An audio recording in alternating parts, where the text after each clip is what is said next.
isa pong napakalaking karangalan po para sa OGDS channel, ang Maka One-on-One. Ang isa sa mga pinaka mahusay na aktres dito po sa Pilipinas. At syempre, ang kauna-unahang Filipina actress na nagtagumpay at nagwagi bilang Best Actress sa Cannes Film Fest para sa pelikulang Marosa noong 2016, Miss Jacqueline Jose. Hello. Ayan, nagkasama kami ni Miss Jane sa Shake, Rattle, and Roll 5. Yung pinamagatang Anino. Kasama natin first movie ni Ding Dong Dantes. Yes. Oo. At dito kami second na nakita ni Miss Jane. Ayan, Miss Jane, hindi ho ba kayo na-offend kapag ginagaya po ng marami, lalo na ng mga bakla, ang punto ninyo o yung intonation ninyo kung paano kayo magsalita? Hindi. Honestly. Not at all. Swear. Nakakatuwa nga eh. Kasi ina-exaggerate pa nila.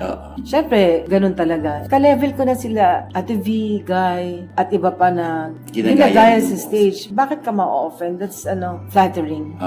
Anyway, hindi alam ng iba na si Miss Jane ay matagal ng artista. Hindi kayo unang nag-artista, di ba yung ate niyo? Yes. Si Veronica Jones. Si Veronica Jones. Opo. Ilan ho kayong magkakapatid?